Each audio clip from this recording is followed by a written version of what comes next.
तो ये इस लेवल का फितना है कि अल्लाह के नबी सल्लल्लाहु अलैहि वसल्लम ने फरमाया कि फ्ली, भाग जाना, जब तुम दज्जाल को देखो तो भाग जाना, उसे फेस ना करना, उसके फितने को भी फेस ना करना। और उससे पनाह मांगने के लिए अल्लाह के नबी सल्लल्लाहु अलैहि वसल्लम ने ये दुआ सिखाई जो हर नमाज में पढ़नी चाहिए। अल्लाहुम्मा इन्नी औज़ु बिका मिन अज़ाबि जहन्नम व मिन अज़ाबिल क़ब्रि व मिन फितनतिल महयाहि वल ममाति व मिन शर्रि फितनतिल मसीहिद दज्जाल। ये दुआ आपको हिस्नुल मुस्लिम ऐप है उसमें भी मिल जाएगी, और वैसे भी मिल जाएगी, दुआ फ्रॉम प्रोटेक्शन ऑफ दज्जाल, गूगल पे आप सर्च करेंगे। तो ये है इस लेवल का फितना है कि अल्लाह के नबी ने हर नमाज में सिखाया साहबा को कि ये दुआ तुम करो हर नमाज में दुरूद इब्राहिमी के बाद।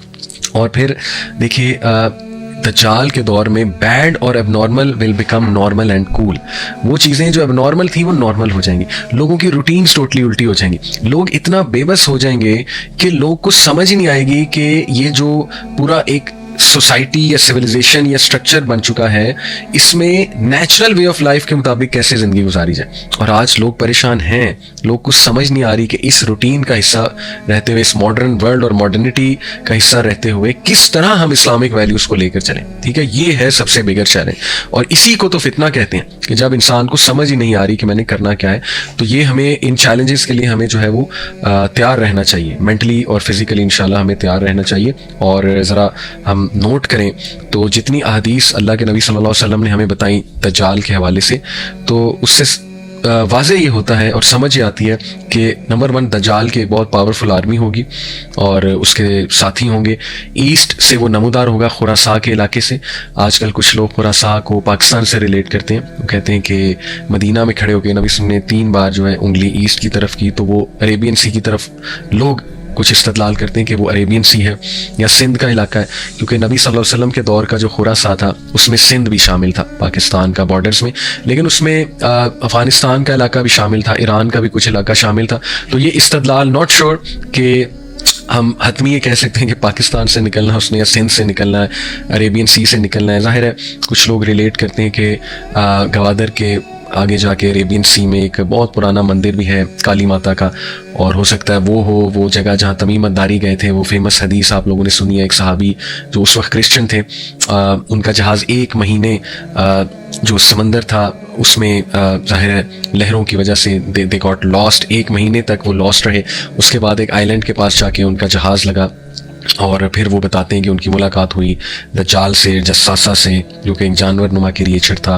और दज्जाल को जब उन्होंने देखा, एक्सप्लेन किया कि एक बहुत ही हैवी वेट लिफ्टिंग जैसे करने वाला एक इंसान होता है, ब्रॉड शोल्डर्स, वो जंजीरों से जकड़ा हुआ था। और वो कहते हैं कि आज तक मैंने किसी को इस तरह जकड़े हुए नहीं देखा, इतना वो स्ट्रांगली जकड़ा हुआ था। कुछ सवालात उसने किए उनसे, फिर वो आके सारा वाक़या तमीमतदारी ने नबी अकरम सल्लल्लाहु अलैहि वसल्लम को सुनाया, और अल्लाह के नबी ने एक्नॉलेज किया कि हाँ तुमने तुम्हारी उसी से मुलाकात हुई है।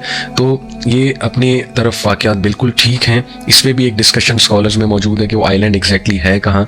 कुछ स्कॉलर्स कहते हैं कि वो, ये मैं आपको बस व्यूज़ बता रहा हूँ, मुख्तलिफ लोगों की आरा आपके सामने रख रहा हूँ, लेकिन एट दी एंड ये बात याद रखें कि अल्लाह ताला नोज़ बेस्ट कि क्या मामला है।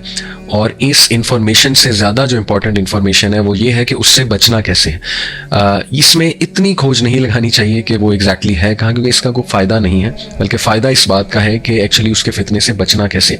तो देखिए एक स्कॉलर्स के दरमियान डिस्कशन मौजूद है।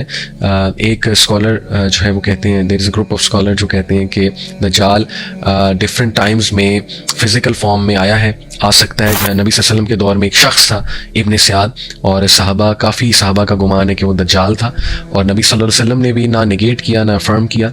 तो इसलिए वो स्कॉलर्स कहते हैं कि साबित ही हुआ कि दज्जाल उस टाइम पे मे बी फ़िज़िकल फॉर्म में वहाँ आया हो, डिफरेंट एजेस में फ़िज़िकल फॉर्म में आता हो, लेकिन जो बातनी तौर पे है वो उस जगह पर है, और वहाँ से वो फ़िज़िकली ट्रांसफॉर्म हो सकता है। वल्लाहु आलम, ये एक व्यू है, लेकिन ये कि अगेन मैं कहूँगा कि हमें ज़्यादा इन बातों में खोज इतनी लगाने की ज़रूरत नहीं है।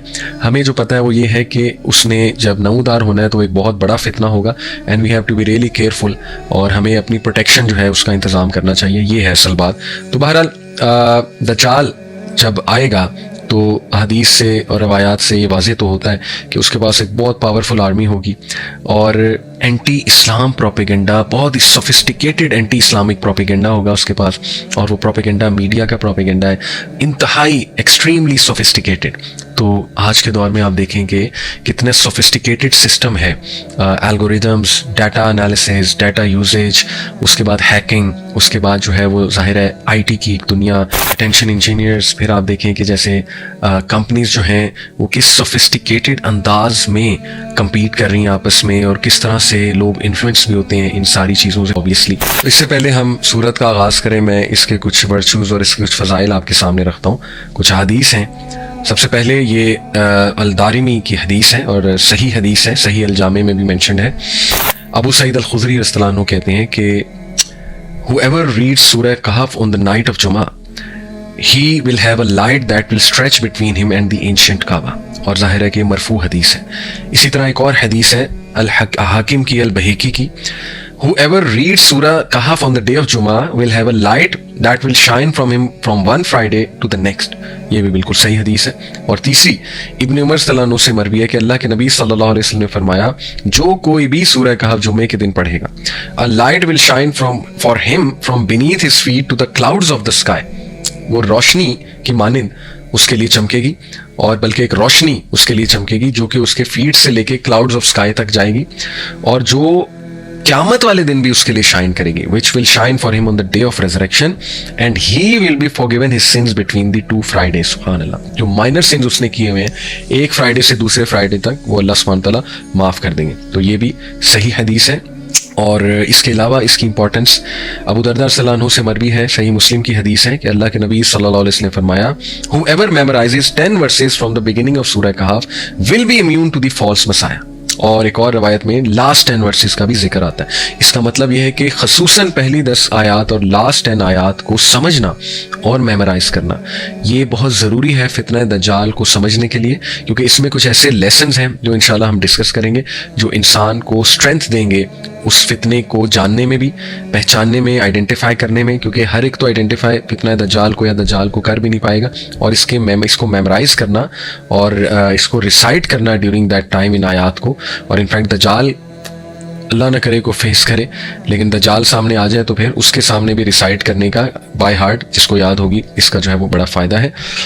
फितना दज्जाल के हवाले से भी कुछ मैं इंशाल्लाह डिस्कस करना चाहूँगा, आपके सामने रवायात रखना चाहूँगा ताकि इस फितने को भी हम अंडरस्टैंड करें। देखें, दज्जाल के आने से पहले उसके लिए एक ऐसी दुनिया बनाई जाएगी, उसके जो ज़ाहिर है साथी हैं, जो मददगार हैं, ऑब्वियसली जो बातिल है, वो एक स्टेज सेट करेंगे, they will set a stage. और उस स्टेज में दो चीज़ें बहुत ज़रूरी हैं, क्योंकि दज्जाल, द वर्ड दज्जाल is derive from the root word दजल विच मीन्स एक्सट्रीम डिसेप्शन, धोखा। तो एक तो ऐसी दुनिया कायम होगी which is full of fakeness, fake word और फेक वैल्यूज़ लोगों की, और गॉडली वर्ल्ड ऑर्डर से निकल के लोग टोटली ऑपोजिट वर्ल्ड ऑर्डर पे आ जाएंगे, और हर चीज़ उल्टी होने लगेगी, यानी सच झूठ लगने लगेगा, झूठ सच लगने लगेगा, और एक्सट्रीम प्रोपेगेंडे का जो है वो दौर होगा, और एक्सट्रीम इल्यूजन्स का, हेलुसिनेशंस का दौर होगा। लोग बबल में रह रहे होंगे, फेक लाइव्स गुजार रहे होंगे लोग, और कम्प्लीटली आखिरत से मतलब अनकंसर्न्ड, और बस दुनिया दुनिया दुनिया और एक्सेसिव मटीरियलिज्म, सक्सेस की डेफिनेशन चेंज हो चुकी होगी उस दौर में। और लोग जो है वो ऐसी ऐसी चीज़ें विटनेस करेंगे जो शायद उस दौर से 20-30 साल पहले नामुमकिनात में से थी, लेकिन अब वो ना सिर्फ मुमकिनात हो गई हैं बल्कि वो उस ज़माने के एथोस का हिस्सा बन जाएंगी। फॉर एग्ज़ाम्पल मैं आपको मिसाल देता हूँ कि LGBTQ, यानी आज से 50 साल पहले किसी ने सोचा भी नहीं था कि इसको पसंद किया जाएगा, प्रमोट किया जाएगा, हलाल किया जाएगा, और इसकी रैलीज निकलेंगी इसकी सपोर्ट में। लेकिन देख लें आज ये सब कुछ हो रहा है, और भी बहुत कुछ हो रहा है। तो एक तो a world full of fakeness, और दूसरा a world full of deception, extreme deception. देखें, डिसेप्शन और लाई में फ़र्क है। झूठ पकड़ा जाता है, ठीक है, अगर कोई झूठ बोल रहा है वो पकड़ा जाएगा, लेकिन डिसेप्शन क्या है? डिसेप्शन है कि कुछ सच को मिक्स कर दिया जाए, कुछ ठीक चीज़ों को मिक्स कर दिया जाए, लेकिन ज़्यादातर बातिल हो, ज़्यादातर झूठ हो। तो दिस इज़ वेरी डेंजरस। और अल्लाह माफ़ करे, जब आप देखते हैं मीडिया की तरफ, the way media presents things, आप देखें ना आज का इंसान कितनी जल्दी इन्फ्लुएंस हो सकता है चीज़ों से। यानी इतना आसान है किसी को इन्फ्लुएंस करना आज के दौर में कि एक क्लिप लगाया, उसके पीछे बड़ा ज़बरदस्त सा म्यूज़िक लगाया, एक ट्यून लगाई, उसके बाद कुछ अपनी बात कर दी, तो आप देखें फ़ौरन से इंसान जो है उस बात को मान लेता है और उससे इन्फ्लुएंस हो जाता है। तो साबित ये हुआ कि इतना हैविली डिपेंडेंट और रिलायंट हो जाएगा उस दौर का इंसान इन चीज़ों पे, मटीरियलिस्टिक चीज़ों पे, कि जब दज्जाल आएगा तो उसके हाथ में तो जन्नत दोज़ख होगी। अल्लाह के नबी सल्लल्लाहु अलैहि वसल्लम ने फरमाया वेदर को कंट्रोल करने का उसके पास कोई टेक्नोलॉजी या जो भी जरिया होगा। इसी तरह उसके पास दलाइल ऐसे होंगे कि अल्लाह के नबी सल्लल्लाहु अलैहि वसल्लम ने फरमाया एक बहुत बड़ा पक्का मोमिन उसके सामने आएगा और वो उसको उसके सामने दलाइल रखेगा दज्जाल अपने, तो that person will be convinced. जो कुछ सुना गया अल्लाह पाक इस पर अमल करने वाला और आगे लोगों तक पहुंचाने वाला बनाए। मज़ीद इस्लाही बयानात के लिए हमारा यूट्यूब चैनल MA रिमाइंडर को सब्सक्राइब करें। जज़ाकल्लाहु खैर।